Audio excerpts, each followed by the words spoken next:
யாத்திராகமம் 3ஆம் அதிகாரம்.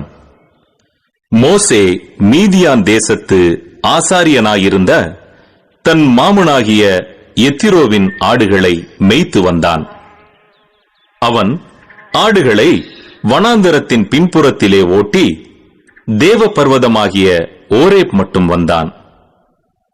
அங்கே கர்த்தருடைய தூதனானவர் ஒரு முட்செடியின் நடுவிலிருந்து உண்டான அக்கினி ஜுவாலையிலே நின்று அவனுக்கு தரிசனமானார்.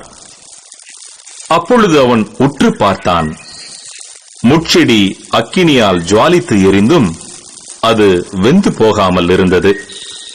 அப்பொழுது மோசே, இந்த முட்செடி வெந்து போகாதிருக்கிறது என்ன? நான் கிட்ட போய் இந்த அற்புத காட்சியை பார்ப்பேன் என்றான். அவன் பார்க்கும்படி கிட்ட வருகிறதை கர்த்தர் கண்டார். முட்செடியின் நடுவிலிருந்து தேவன் அவனை நோக்கி, மோசே, மோசே என்று கூப்பிட்டார். அவன், இதோ அடியேன் என்றான்.